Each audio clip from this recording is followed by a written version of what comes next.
Abra sua Bíblia no Evangelho de Marcos.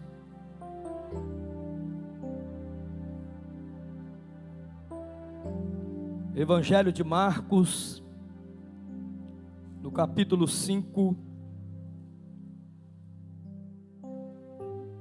a partir do verso 25. Você que nos visita, seja bem-vindo em nome de Jesus.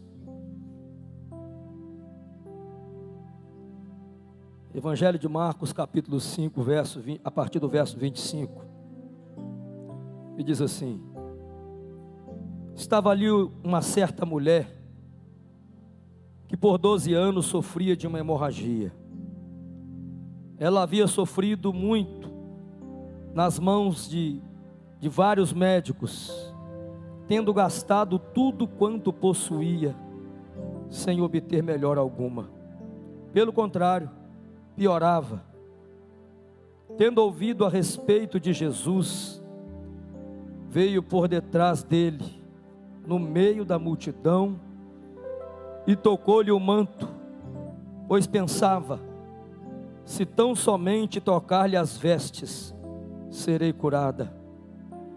Sua hemorragia estancou imediatamente, e ela sentiu no corpo que já estava curada do seu mal. Jesus logo percebeu que dele havia saído o poder. Então virou-se do meio da multidão e perguntou: quem tocou as minhas roupas? Os teus discípulos lhe disseram: vês que a multidão te pressiona e perguntas: quem me tocou? Mas ele olhava em redor para ver quem havia feito aquilo. Então a mulher, atemorizada e trêmula, ciente do que lhe havia acontecido, prostrou-se diante dele e contou-lhe toda a verdade. E Jesus lhe disse: filha, tua fé te salvou.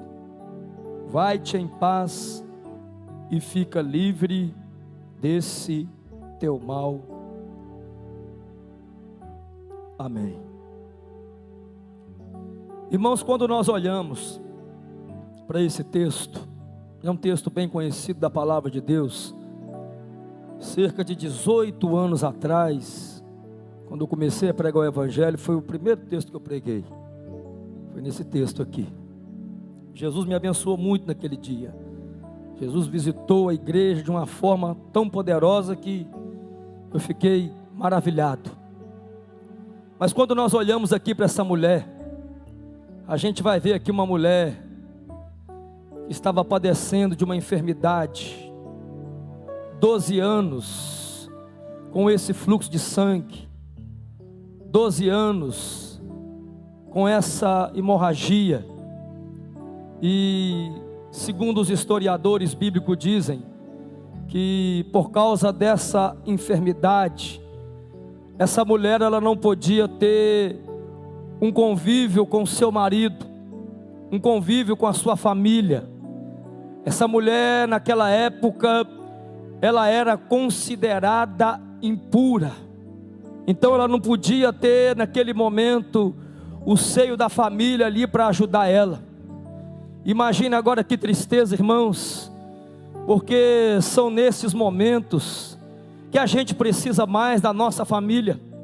São nesses momentos de enfermidade, de problemas que às vezes a gente enfrenta, é que a família nos ajuda, que a família nos aquece, a família é aquela que nos apoia.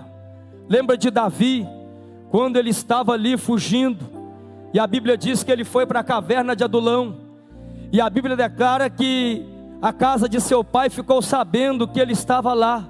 E a Bíblia diz que foi o seu pai e os seus irmãos desceram aonde estava Davi. Não foi os seus amigos, não foi aqueles que estavam com ele, foi a sua família que estava lá, que foi lá com ele. Então a gente vê que essa mulher ela não pode ter o convívio da família. Ela não pode também ter um convívio social, porque ela era considerada impura. Naquela época havia o arraial dos leprosos. Aqueles que eram leprosos ficavam no arraial, não podia ter aquele convívio social. E com essa mulher era mais ou menos desta maneira também, ela não podia ter esse convívio. Quando as pessoas viam ela, ali está uma impura, ali está uma mulher que não pode tocar, porque se ela tocar, ela vai deixar também uma pessoa impura. Essa mulher também, ela não tem poder, não tinha um convívio na sua igreja, na sua sinagoga, porque eles tinham medo também da impureza daquela mulher. Então a gente vai ver que essa mulher, ela começa a sofrer em todas as áreas da sua vida. A gente vai ver que essa mulher, ela teve um sofrimento prolongado, porque se você olhar no versículo 25, a Bíblia diz que ela estava ali há 12 anos sofrendo, 12 anos sofrendo dessa enfermidade, desse mal. Foram 12 anos de enfraquecimento constante, foram 12 anos de lágrimas, 12 anos de noites mal dormidas. A Bíblia diz em Provérbios capítulo 13, no verso 12, que a esperança que se adia faz adoecer o coração. Com certeza aquela mulher esperava, mas nada. Passava um ano, entrava outro ano e nada, e essa mulher da mesma maneira. Sofrimento prolongado. Quantas pessoas que vivem um momento assim também, de um sofrimento prolongado. Pastor, até quando eu vou viver isso? Até quando vai ser isso na minha vida?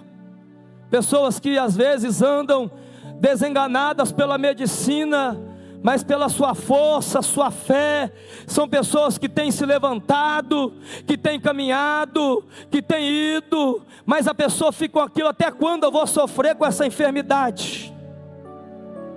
Eu me lembro quando Jesus me salvou, há muitos anos atrás, há 20 anos atrás, e eu fui num congresso em Tabirinha, e tinha um moço, que era muito usado em milagres.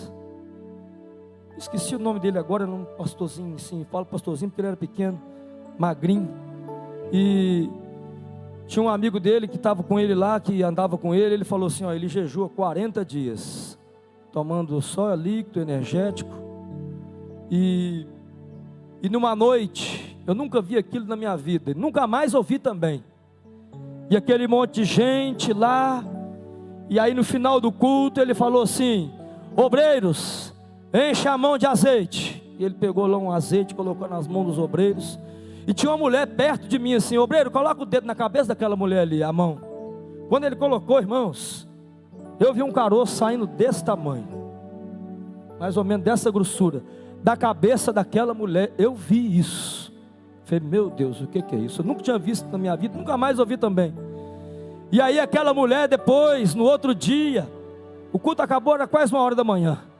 No outro dia ela foi testemunhar, e ela falou de 12 anos, e ela falou assim: irmãos, tem 12 anos que eu sofro com essa enfermidade na cabeça, 12 anos, nunca falei nem para o meu esposo, só entrava no meu quarto, ajoelhava e falava com meu Deus, e por esses dias o Senhor falou comigo: minha filha, por esses dias eu vou te curar, e eu vou te livrar dessa enfermidade. Ainda que o sofrimento seja prolongado, mas Jesus ele chega. Ainda que o sofrimento tem muito tempo, mas Jesus vai tocar também na tua vida, na tua casa, na tua família, porque Ele tem poder, Ele é Deus.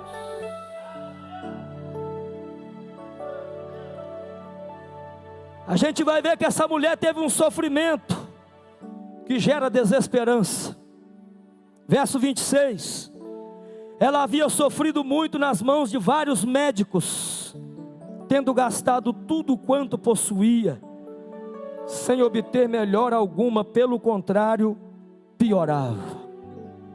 Não sei como era a sua vida financeira, mas a Bíblia diz que ela teve nas mãos de vários médicos. Tudo que aquela mulher tinha, ela gastou, e a situação piorava cada dia mais. Isso é para a gente saber que dinheiro não é tudo na vida. Tem gente que derruba o pai, derruba a mãe para se dar bem na vida, derruba o irmão, derruba a irmã, atropela todo mundo, mas dinheiro não é tudo na vida. 1 Timóteo capítulo 6, verso 10, a Bíblia vai falar que o dinheiro é a raiz de todos os males. É claro que o dinheiro é bom, o dinheiro traz conforto, uma casa confortável, te dá um carro bom, coloca ali na sua mesa algo bom também, mas dinheiro não é tudo na vida, porque dinheiro não sara enfermidade, não salva ninguém. Se dinheiro fosse tudo, ninguém ia chegar aos pés de Cristo e clamar por um milagre. Paulo ele diz a Timóteo, 1 Timóteo capítulo 6, verso 8, eu gosto muito desse versículo, quando ele fala assim, ó, tendo sustento e com que nos vestir, estejamos contentes. Tendo sustento e com que nos vestir, estejamos contentes. Sabe por quê? Porque o amanhã não pertence a mim, não pertence a você, pertence a Deus. Então aproveita o hoje, aproveita o agora, aquilo que Deus tem te dado, o sustento que Ele tem te dado, fica alegre com isso, seja grato a Deus, tendo sustento, é o que basta, e com que nos vestir, precisamos de estar contentes. Essa mulher foi em vários médicos, gastou tudo que tinha, ela bateu em várias portas, buscando uma saída para o seu problema. Ela não perdeu só o dinheiro, mas também progressivamente a sua saúde. 12 anos, a sua doença era crônica e grave, a medicina não tinha resposta para o seu caso. Sofrimento que gera desesperança.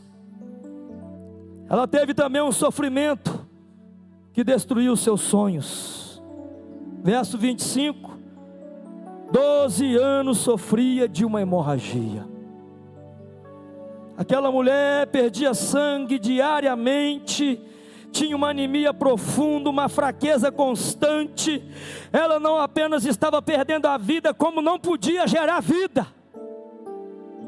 Talvez aquela mulher tinha um sonho de ter um filho, mas o sonho estava sendo frustrado. Talvez ela tinha aquele sonho, como o Salmo 128, que fala dos filhos ao redor da mesa. Talvez ela tinha aquele sonho que naquela época as mulheres gostavam de ter muitos filhos, para dar descendência ali ao seu marido, mas ela não podia ter filhos, e ainda ela estava perdendo a sua vida dia após dia. Ela não tinha convívio conjugal, social, religioso. Essa mulher havia chegado à estação de desesperança. Não tinha mais esperança para aquela mulher. Os seus sonhos estavam sendo frustrados. Os seus sonhos estavam sendo como você liga uma torneira assim, abre uma torneira e vendo aquela água indo para o ralo, e você não pode fazer nada, não tem como pegar, e acabou. Assim tem pessoas também com seus sonhos frustrados, planos que você tinha, sonhos que você tinha, projetos que você tinha, mas as circunstâncias da vida chegou tão forte na tua vida, que você paralisou, colocou na gaveta, acabou com tudo, já não sonha mais, já não pensa mais. Mas eu venho aqui nessa noite com uma palavra de Deus para a tua vida. Pode sonhar sim, porque sonho que Deus colocou no teu coração vai se tornar realidade. Aquilo que Deus colocou no teu coração vai se tornar realidade em nome de Jesus. Ainda que tenha enfermidade, ainda que tenha gigantes, Deus vai derrubar, Deus vai lá, e você vai ver a vitória de Deus na tua vida. Desesperança. Mas aí aquela mulher ouviu a melhor notícia da sua vida. Ela ouviu falar de Jesus. Ela ouviu falar de Jesus. Tinha batido em todas as portas, mas agora ela ouviu falar de Jesus. Quem é Jesus? Talvez ela pensou na hora: quem é Jesus? Quem é Jesus para nós nos dias atuais? A Bíblia diz em João capítulo 6, verso 35, que Jesus é o pão vivo que desceu dos céus. Jesus é o pão vivo que desceu dos céus, é aquele que mata a minha fome, é aquele que mata a sua fome, é aquele que supre as minhas necessidades e as suas necessidades. A Bíblia diz em João capítulo 8, verso 12, que Jesus é a luz do mundo. Aonde Jesus está não tem trevas, é luz. Louvado seja Deus que nós estamos aqui na casa dele nessa noite, e se nós estamos na casa dele, nós estamos diante dessa luz, Jesus Cristo, a verdade que liberta. Quem é Jesus? A Bíblia diz em João capítulo 10, verso 9, que ele é a porta. É a porta que você precisa. Talvez você chegou aqui nessa noite, as portas estão trancadas, mas na presença de Jesus o cadeado vai quebrar. Na presença de Jesus o cadeado vai quebrar. Na presença de Jesus as portas vão se abrir. Você vai passar, sua casa vai passar, sua família vai passar, e vai dar tudo certo para a glória de Deus. Quem crê nisso, levanta a tua mão e glorifica o nome de Jesus. Quem é Jesus? Evangelho de João capítulo 11, verso 25, a Bíblia diz: eu sou a ressurreição e a vida. Quem crê em mim, ainda que estiver morto, viverá. Ainda que esteja morto, ele tem o poder de dar vida. A Bíblia diz em Atos capítulo 2, que nem a morte pôde deter o nosso Jesus. Jesus, ele venceu a morte, por mim e por você. Ele é a ressurreição e a vida. Aquilo que está morto dentro de você, Jesus tem poder de ressuscitar aqui nessa noite. Se a alegria morreu, ele vai ressuscitar. Se a esperança morreu, ele vai ressuscitar. Se os planos e os projetos e os sonhos morreu, ele vai ressuscitar, porque ele tem poder. Você crê? E a Bíblia diz que ela veio por detrás dele, no meio da multidão, e tocou em Jesus. Outra lição que a gente aprende aqui, irmãos, está no verso 27. Tendo ouvido a respeito de Jesus, veio por trás dele, no meio da multidão, e tocou-lhe o manto. Sabe o que é que eu aprendo aqui? Vença a multidão, mas você precisa de tocar em Jesus. Agora imagina a multidão que andava atrás de Jesus. Você sabe lá aquele milagre daquelas 5.000 pessoas. Agora imagina o tanto de pessoa que era. E aquela mulher lá no meio daquela multidão. E mais, com gente acusando ela: ó, não toca no mestre porque você é impura. Se você tocar no mestre, você vai tornar também o mestre impuro. Olha a mente deles. Sempre tem esses acusadores. Sempre tem os coveiros espirituais. Eu falo coveiro espiritual. É aquele que quer me matar e te matar espiritualmente. É aquele que fala que não tem jeito para você. É aquele que fala que não tem como mais. É aquele que fala: se o médico falou, está falado. É aquele que não dá a mínima para você. É aquele que não acredita no milagre de Deus na sua vida. São os zombadores de Deus. São os zombadores da obra de Deus. São os coveiros espirituais. Mas a Bíblia diz que ela venceu esses coveiros. Que ela entrou no meio da multidão. Vença essa multidão em nome de Jesus. Vence as vozes ao contrário contra a sua vida. Aquelas pessoas que falam: não tem jeito, não vai dar certo, não é para você, você não vai conseguir. Em nome de Jesus você vai conseguir. Em nome de Jesus vai dar certo. Em nome de Jesus você vai conseguir. Em nome de Jesus você vai chegar lá. Em nome de Jesus a porta fechada, ela vai se abrir. Em nome de Jesus. Vença. E ela venceu. E ela chegou e tocou nas vestes de Jesus. Que coragem que essa mulher teve, irmãos. Que coragem que essa mulher teve. De tanta gente repreendendo ela, mas ela chegou e tocou. Sabe o que acontece? A gente tem coragem de tocar em tanta coisa, mas não tem coragem de tocar em Jesus. Mas como é que eu toco em Jesus? Presença dele. A Bíblia diz que aonde há 2 ou 3 reunidos em seu nome, ali ele está, ali ele habita. A Bíblia diz no livro de Apocalipse que ele é aquele que anda no meio da igreja, pelos olhos da fé, que nessa noite ele anda no meio da igreja.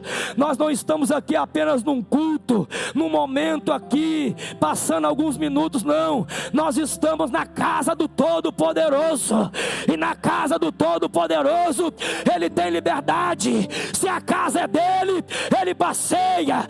Se a casa é dele, ele anda aqui, ele anda aqui, ele anda aqui.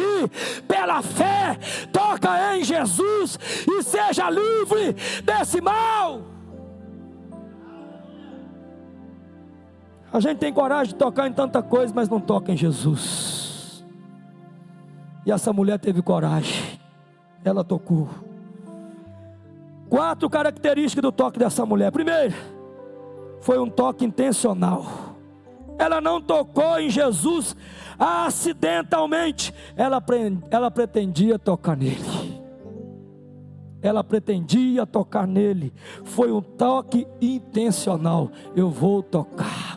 Você tem que vir para o culto, meu irmão, minha irmã, com essa perspectiva assim, ó. Hoje eu vou tocar em Jesus lá. Hoje eu vou tocar em Jesus lá. Quando você vai para a oração, quando você dobra os joelhos, você também tem que ter esse sentimento. É hoje que eu toco nele. É hoje que eu toco nele. É hoje que eu fico curado. É hoje que eu vou tocar em Jesus. Você tem essa intenção? Você tem essa intenção quando você vem para a casa de Deus? Você tem essa intenção quando você vem para a casa do Senhor, para o culto de oração, para a sua oração na sua casa? Toque intencional. Foi um toque também proposital. Ela deseja ser curada do mal que a atormentava 12 anos. Propósito: eu vou tocar para ser curada. Propósito: tenha propósito diante de Deus, meu irmão, minha irmã. Tenha um propósito. Se você tem um propósito, lute por ele. Vai lá, meu irmão, em nome de Jesus. Ela tinha um propósito: eu vou tocar nele. Ainda que tenha 5 mil, 10 mil, 20 mil na minha frente, eu vou com toda a minha força. Ainda que eu vou lá arrastando, mas eu vou chegar e vou tocar em Jesus, e eu vou ser curada. Infelizmente a igreja está vivendo um tempo de pessoas sem propósito. Entra seco, sai vazio. Entra seco, sai vazio. A palavra é pregada, mas não penetra, e está igual pedra. Mas eu venho aqui nessa noite com uma palavra de Deus para a tua vida. É tempo de você ter um propósito com Deus. É tempo de você colocar a tua casa em ordem. É tempo de você ajustar a sua vida com Jesus.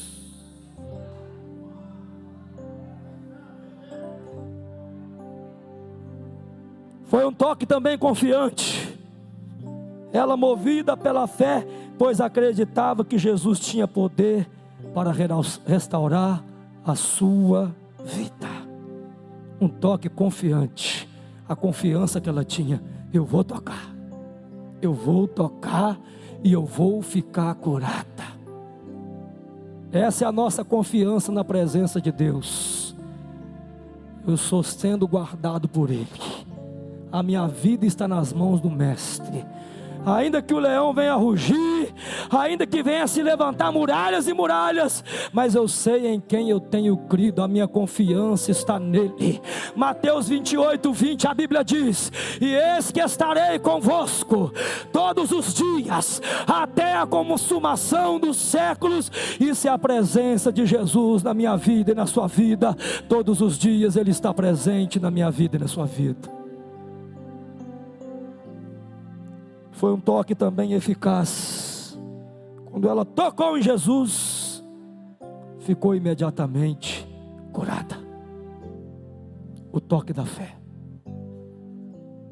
Outra lição que a gente aprende está no verso de 30 a 33. Eu já vou caminhando para o final.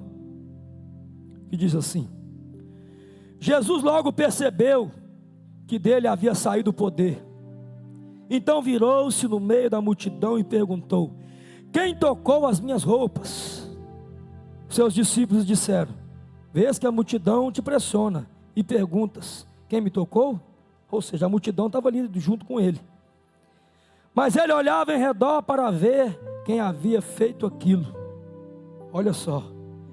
Então a mulher, atemorizada e trêmula, ciente do que lhe havia acontecido, foi, prostrou-se diante dele e contou-lhe toda a verdade. Acredito que ela chegou até Jesus e falou: não, ó, deixa eu te contar a minha história. Tem 12 anos que eu estou sofrendo por essa enfermidade. Tem 12 anos, perdi meu dinheiro tudo, perdi meu convívio com a minha família, perdi o convívio social, perdi o convívio também na sinagoga onde eu congrego, e a minha situação é essa. Sabe o que a gente aprende aqui com essa mulher? Não tenha vergonha de falar que você precisa de ajuda. É o que ela estava falando naquele momento ali, ó. Meio atemorizada, meio trêmula, mas a Bíblia diz que ela contou a verdade. Ela contou a sua história para o mestre. Não tenha vergonha de falar que você precisa de ajuda. Tem gente que fica com vergonha de falar que está precisando de ajuda. Tem outros que já não dá mais o braço a torcer. Não, eu não preciso de ninguém. Não, porque eu vou resolver isso do meu jeito, da minha maneira. Cuidado. A gente precisa de pessoas. Sabe por quê? Deus usa pessoas para abençoar a minha vida e para abençoar a sua vida. Deus não me chamou e nem te chamou para viver isolado. Se fosse para viver isolado, Ele tinha feito só Adão, não tinha feito Eva. Mas Ele fez Adão e Eva. Multiplica para vocês viver em unidade, em família. Então a gente precisa de reconhecer que a gente precisa de ajuda. E quando ela contou a verdade, olha só no verso 34. E Jesus lhe disse: filha, a tua fé te salvou. Vai-te em paz e fica livre desse teu mal. Quando ela conta a verdade, 3 coisas acontecem. Primeira, vai-te em paz. Cura emocional. Agora imagina como estavam as emoções dessa mulher durante 12 anos fora desse convívio todo, familiar, social, da igreja. Como estavam as emoções dessa mulher? Mas Jesus falou com ela: vai-te em paz. A pior coisa que tem, meus irmãos, é o ser humano ficar sem paz. A pior coisa que tem é quando você deita, coloca a sua cabeça ali no travesseiro, não consegue dormir, não tem sono, passa 1 hora, passa 2 horas, passa 3 horas, e nada. Chega no outro dia sonolento. Em todo lugar que você chega, aquela angústia, aquela tristeza, não tem paz. Você vê pessoas sorrindo, você vê pessoas alegres, mas você mesmo não está. Falta de paz. Jesus disse assim: a minha paz vos dou e a minha paz vos basta. O mundo pode estar em crises, em caos, mas quando a paz de Jesus, ela enche o meu coração, ela enche o seu coração, o homem ele fica tranquilo, porque ele sabe de uma coisa: pode tudo isso aqui acabar, mas eu sei para onde eu vou. Eu tenho endereço, e o meu endereço é nas mansões celestiais. Cura emocional. Apocalipse 21:4. E Ele lhes enxugará dos olhos toda lágrima, e não haverá mais morte, nem pranto, nem dor, porque as primeiras coisas já se passaram. Ele é aquele que enxuga as lágrimas dos meus olhos, dos seus olhos. Ele é aquele, meu irmão, que está comigo e com você, curando as minhas emoções, as suas emoções. Fala a verdade, conta a sua situação. Quando ela falou para Jesus: Jesus, vai em paz, minha filha. Eu tenho paz. Você não está tendo paz, mas eu tenho paz. Vai em paz. Outra coisa, e fica livre desse mal. Cura física. Quando ela contou para Jesus a verdade, o que estava acontecendo também, primeiro de Jesus saiu virtude. E Jesus falou com ela: ó, fica livre desse mal. Essa enfermidade que está na sua vida há 12 anos, ó, acabou. fica livre desse mal. Jesus curou no passado e cura no presente também. Jesus curou no passado e cura agora também. Se você crê, Ele toca na tua vida aqui agora, nessa noite, nesse momento, em nome de Jesus, e você vai testemunhar aquilo que Deus pode fazer e tem feito na tua vida. E o melhor de tudo foi a salvação. Filha, a tua fé te salvou. Melhor do que cura, meu irmão, é salvação. Melhor do que cura é ter o meu nome, o seu nome escrito no livro da vida e do Cordeiro. Porque um dia esse livro vai ser aberto. Um dia Ele vai fazer a chamada. Vai chegar o momento que Jesus ele vai vir sobre as nuvens para buscar a sua igreja, para buscar o seu povo, lavado e remido no seu sangue. E a Bíblia diz em Mateus 24, no verso 30 e 31, que a volta de Jesus vai ser visível, audível, com muita glória. Imagina que glória que vai ser essa glória de Jesus, a sua volta. Melhor do que a cura é a salvação. E a salvação é para todos. A Bíblia diz em Atos capítulo 10, verso 34, que Deus ele não trabalha com bases em preferências. Deus ele não tem filhinhos queridos. Deus salva o pequeno, Deus salva o grande, Deus salva o empregado, Deus salva o patrão, Deus salva a todos. A Bíblia diz em Atos capítulo 2, verso 21, todo aquele que invocar o nome do Senhor será salvo. Vinde a mim, todos os que estáis cansados e oprimidos, e eu vos aliviarei. Essa mulher ela teve uma cura física, emocional e espiritual. Fica de pé em nome de Jesus.